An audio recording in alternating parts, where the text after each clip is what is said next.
Hey guys, this is TCA Gaming, and in this video we're going to go over another CGC return that I just got back. This one again is 25 cards, and on it I have some really cool Pokemon items. Now, for those of you who have been participating in the live giveaways, those have been occurring Tuesday and Thursday.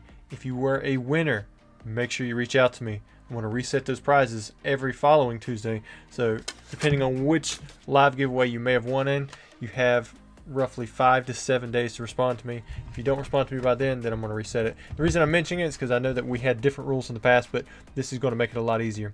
Alright, so let's get into the CGC return. So we're going to start off here with a really nice one. And we have, even though the grade isn't that great, this is a card that is pretty tough. We've got a Mewtwo, but it has the inverted stamp. So if you look right here, instead of it being in the top right, the stamp is in the bottom left. See, it was like the sheet was upside down when they put the stamp on it. Now this one again, it's only a 6.5, but that's not, a terrible grade. And then we have another one right here, which is a little bit worse at the 6, but again, it's the inverted stamp. I'm still personally looking for the ones that don't have a stamp at all, and also some of the ones that have a ghost stamp. I have a no stamp Mewtwo, but I still need the other 3. And then for the inverted stamp, or the ghost stamp, which means the stamp is in the correct place but there's no gold lettering, I only have the Dragonite. Next up we have a quarterfinalist Champions Festival. This one I had gotten a while back. I bought it through Instagram off of somebody, and then I just never had it graded. Next up we have one of my favorite cards. I want to see how these would do. These I opened up straight from the seal. We have Lucky Stadium. This one pulled a 9.5. We have another one with an 8.5 grade, and then the third one with a 9. So none of them pulled the 10, but those are still very solid grades. Next up we have the Krabby Slash Error, and this one was not known for the longest time, at least publicly that I know of. I don't know who discovered it, but if you look right here, there's a little slash that goes through the fossil symbol. You see it's kind of broken up, in which this one is a recurring error, which is why I say it was discovered. A lot of stuff like that that's really small is kind of like a one-off, but that one is not. Next up we have the Tentacruel Ghost Stamp. If you can see right here, it's supposed to have a pre-release. It has the shadow for the ball and the pre-release stamp, but it's not there. That is similar to what I'm looking for on the WB promos, the number 2, 3, 4, and 5. And then I also graded a second one of these. This one pulled the 9, so I had a couple of these. I remember originally getting these from a guy in the UK. He had 7 copies, and I've probably seen less than 10 copies since then. It's not a super popular Pokemon, but it is really cool. I like the type of error. Now this one right here is just an OC Clefairy, and you can see right here, it doesn't actually specify anything on the backside, but it does get OC for centering, so the grade is affected by the surface, corners, and edges. And I really like that, because a lot of times this is talking about the condition, not really the centering of the card. However, like if you had this graded at other companies, they automatically pull down, even if these, like if the surface, corners, and edges, if those were all perfect, the grade would suffer greatly just because of the centering. Now this one isn't off center enough to where it would get a miscut grade or error designation. This is the same one, same thing here. This Articuno, it's not quite enough to be miscut, which would mean usually it's showing another piece of a card or right at the edge of a card, but it did get the error for the OC part. And this one did not get any subgrades. I'm not really sure why that one did, but I'll take it. I'm glad it did get some subgrades. Next up we have a Mewtwo, and this one says an error, and if you're trying to find out what the error is and you can't seem to find it, it's because you can't see it on the front side. You have to flip it over, and if you look at it from the back side, it's actually inverted and it's upside, so well, it's not inverted, it's upside down, and then it's also miscut, and then it put it as an inverted backside, which is basically where the backside's upside down.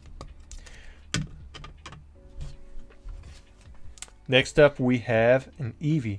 This one right here, you can see right here, it does say error. This one does get a designation because the top of the card goes off of the edge, and you can see that it's a minor miscut. I picked out some of the miscuts that were in my personal collection that were sitting back for a while.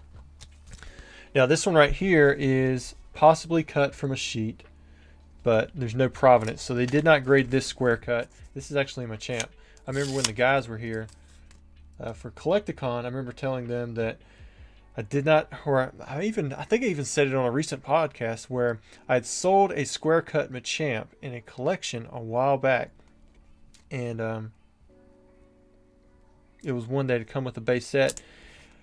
But actually, I'd given away free with a complete base set that I had sold. This was back in like 2011, 2013, 2012, somewhere in there, and I hadn't seen one since. And then I was going through my collection and I actually had one of these sitting in my collection to be graded. I was hoping that CGC would grade this one, but they did not, and they said that because it had no provenance, it was not graded.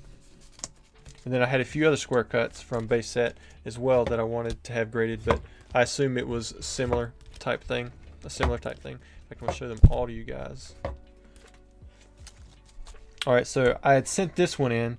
I knew that it was going to, like, it was square cut, but I was seeing if maybe it could also get an OC grade. And then this Ninetales was centered well. This Gyarados was. Both of these Gyarados were, and both of those Mewtwo were. You can see these did not come with any notes. They just did not grade them. Maybe they just added the note to the first one.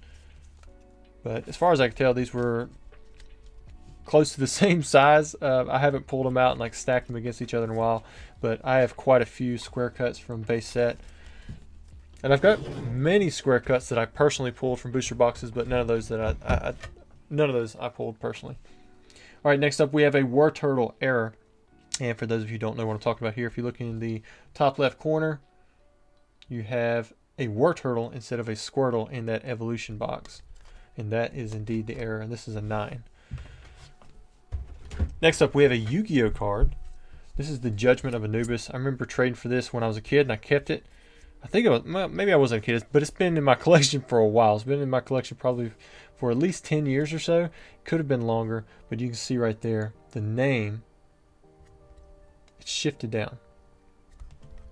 And it just says misaligned print layer. Next up, we have a Charizard. I got this one from Unlimited Spaghetti when I made that purchase for the 4 Chrome Zards in PSA 10 plus all of the variations. This is a second print rainbow foil, but if you look right here, it says error. And the error is a misaligned texture, and I'm going to show that to you guys here. You can see it, if you can see it good up here, you can see where the layer is actually shifted down. Hopefully you guys can see it a little bit better than me looking at it from the screen far away. You can see that it doesn't line up around the Charizard. So if this had been a smooth foil, I don't know if we'd been able to tell that it was indeed an error one. Move that one out of the way. I don't want you guys to be stuck with the glare. Next up we have this Golbat. Why would I have a Topps Chrome or a Topps Golbat in Italian? Terrible condition. I mean, it's a 5 graded, and that's because on the back side it's actually a Charizard, and that's why I had that graded. So I thought that was a really cool card. Got that one also from Unlimited Spaghetti. And then the last card that I had graded was indeed another Charizard, and you can see right here it says 2 square corners. So it was the only square card I was able to get graded, probably because 2 of the corners were rounded correctly and then the other 2 were squared off, and it was a dark Charizard. Now it is only a 3.5, but the main reason I wanted to have this one graded in case was because of those corners that were squared off. So I was very happy to finally get this one in a case. All right, guys, I hope you enjoyed the video. Some of these are some of my favorite errors that I've had in my collection ungraded for the longest time. But anyways, now that I've had them graded, thank you, CGC. Hopefully we can get some more square cuts sent off to you soon.